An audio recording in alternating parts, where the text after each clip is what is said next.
வணக்கம் நேயர்களே. ஆன்லைனில் உணவு ஆர்டர் வாங்கி சாப்பிடுகின்ற பொழுது மிக அவதானமாக இருக்க வேண்டும் என்று நாங்கள் அடிக்கடி செய்திகளில் சொல்லிக் கொண்டிருக்கின்றோம். இது சம்பந்தமாக நேற்று முன்தினமும் ஒரு முறைப்பாடு கிடைக்கப்பெற்றிருக்கிறது. சிக்கன் சாப்பாடு ஆர்டர் செய்த பொழுது அந்த சிக்கனுக்குள் புழு இருப்பது கண்டுபிடிக்கப்பட்டிருக்கிறது. இது தொடர்பாக ஆர்டர் செய்தவர் மிகுந்த மன உளைச்சலுக்கு ஆளாகியுள்ளார். தன்னுடைய பசிக்காக தான் விரைந்து மெனு கார்டெலாம் பார்த்து செக் பண்ணி பிடித்த உணவை ஆர்டர் செய்து வீட்டில் வைத்து சாப்பிடலாம் என்ற பொழுது அந்த உணவை பிரித்து பார்த்த பொழுது அந்த சிக்கனில் புழு இருப்பதை அவதானித்திருக்கின்றார்.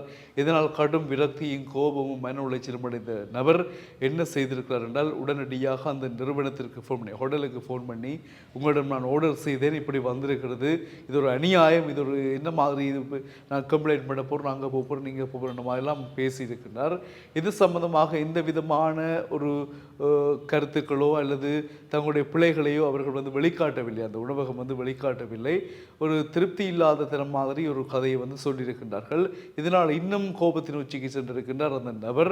அதைத் தொடர்ந்து உணவு பாதுகாப்பு ஆணையம், தர நிர்ணய சட்டம் போன்ற அமைப்புகளுக்கு தொலைபேசி அழைப்பை ஏற்படுத்தி தொடர்பு கொண்டு இந்த விடயம் சம்பந்தமாக சொன்ன பொழுது அவர்கள் சொன்ன விஷயம் என்று சொன்னால், ஓகே, உங்களோட இன்ஃபர்மேஷன் எல்லாம் நாங்கள் தரவுகள் எல்லாம் சேகரிக்கிறோம், நாங்கள் கணனி மயப்படுத்த பிசியில் நாங்கள் எல்லாம் செய்யணும், எனவே எல்லா தரவுகளும் கணனி மயப்படுத்தப்படுவதால் அதில் கேட்குற கேள்விகளுக்கெல்லாம் நீங்கள் அதை நாங்கள் உங்களுக்கு கேட்குறோம், நீங்கள் சொன்னீங்கன்னு சொன்னால் நாங்கள் மார்க் பண்ணி விடுவோம்னு சொன்னால் இவர் ஓகே பண்ணிக்காரு. அப்போ ஒவ்வொரு கேள்விகளாக கேட்கப்பட்டிருக்கு, எல்லாத்துக்கும் இவர் சொல்லிக் கொண்டு இருக்கின்றார்.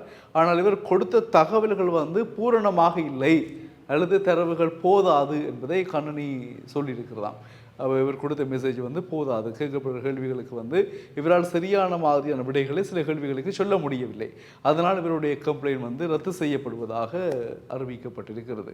இதனால் இவர் இன்னும் என்ன செய்கிறார், இன்னும் கோபம் அடைந்திருக்கிறார்.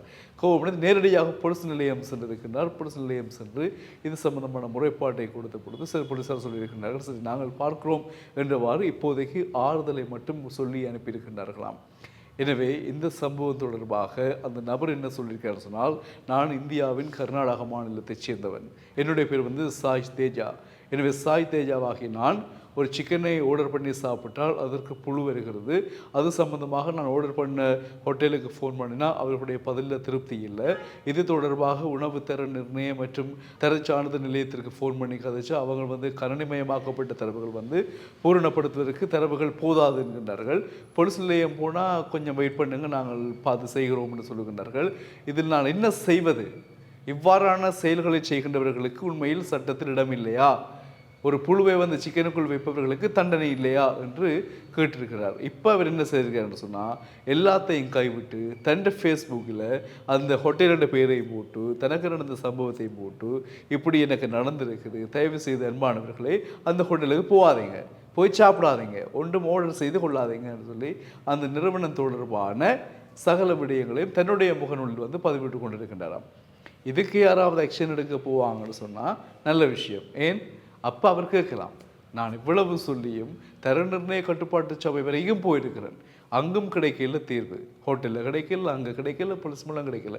இப்போ நான் என்னுடைய முகநூலில் அது சம்பந்தமான நடந்த உண்மையை கூறுகின்ற பொழுது அதை நீங்கள் கேட்குவார்கள் என்ற மாதிரி கேள்வியை கேட்கலாம், தான் கேட்பேன் என்று அவர் இப்பொழுது முகநூலில் தன்னுடைய எல்லோருக்கும் பகிர்ந்து கொண்டிருக்கிறாராம் இந்த விடயத்தை.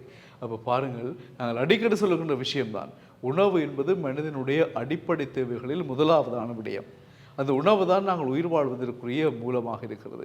அவ்வாறு இருக்கையில் அந்த உணவுக்காகத்தான் நாங்கள் இவ்வளவு கஷ்டப்பட்டு கடினப்பட்டு இரவு பகலாக உழைக்கிறோம், நாடு விட்டு நாடு தாண்டி உழைக்கிறோம், சொந்தங்களை இழந்து உழைக்கிறோம். இப்படி உழைக்கின்ற பொழுது ஏன் உழைக்கிறோம்? சாப்பிடுவதற்காக. அந்த சாப்பாடு எங்களுக்கு திருப்தி இல்லை என்றால் எங்களால் எதுவும் செய்ய முடியாது இல்லையா? எனவே அதற்காகத்தான் நாங்கள் உழைக்கின்ற உழைப்பை, நாங்கள் சாப்பிடுவதற்காக உழைக்கின்ற உழைப்பு, சாப்பாடு திருப்தி இல்லை என்றால் இதற்காக உழைக்க வேண்டும் என்ற கேள்வி எழுகிறது இல்லையா? எனவே இந்த சம்பவத்திற்கு, பிரச்சனைக்கு சரியான மாதிரியான தீர்வு இந்திய மத்திய அரசாங்கம் எடுக்க வேண்டும். எடுப்பார்கள், கட்டாயமாக எடுக்கப்படும். ஆனால் தரவுகள் போதவில்லை என்று தர நிர்ணய சபை சொன்னாலும் சரியான தரவுகளை வைத்துக்கொண்டு அவர்கள் போனார்கள் என்று சொன்னால் ஒரு கதை இல்லை. அடுத்த செகண்ட் அந்த ஹோட்டல் சீல் வைக்கப்படும். இதில் மாற்று கருத்து இல்லை. தரவுகள் கண்டிப்பாக அந்த நபரிடம் மீள அவர்கள் பெற்றுக்கொள்வார்கள் என்று நாங்கள் நினைக்கிறோம். சம்பவம் நடக்க வேண்டும், அது இழுத்து மூடப்பட வேண்டும். ஏனென்றால் ஒரு வாடிக்கையாளருக்கு திருப்தி இல்லாத பதிலை நீங்கள் சொல்லியிருக்கிறீர்கள். உங்களோட உணவு வாங்க வருகின்ற பொழுது, ஆன்லைனில் புக் பண்ணுகின்ற பொழுது எல்லாம் ஓகே சார், வாங்க சார், இதை போடுவோமா சார், அதை போடுவோமா சார்ன்னு கேட்பாங்க. பிறகு பிரச்சனை போய்க்குள்ள அப்படி இப்படி சடைவாங்க இல்லையா? பார்ப்போம் என்ன முடிவு எடுக்க போகிறார்கள் என்று. அந்த முகநூலில் போடுகின்ற விடயம் நிச்சயமாக ஒரு மாற்றத்தை கொண்டு வரும். சந்திக்கலாம்.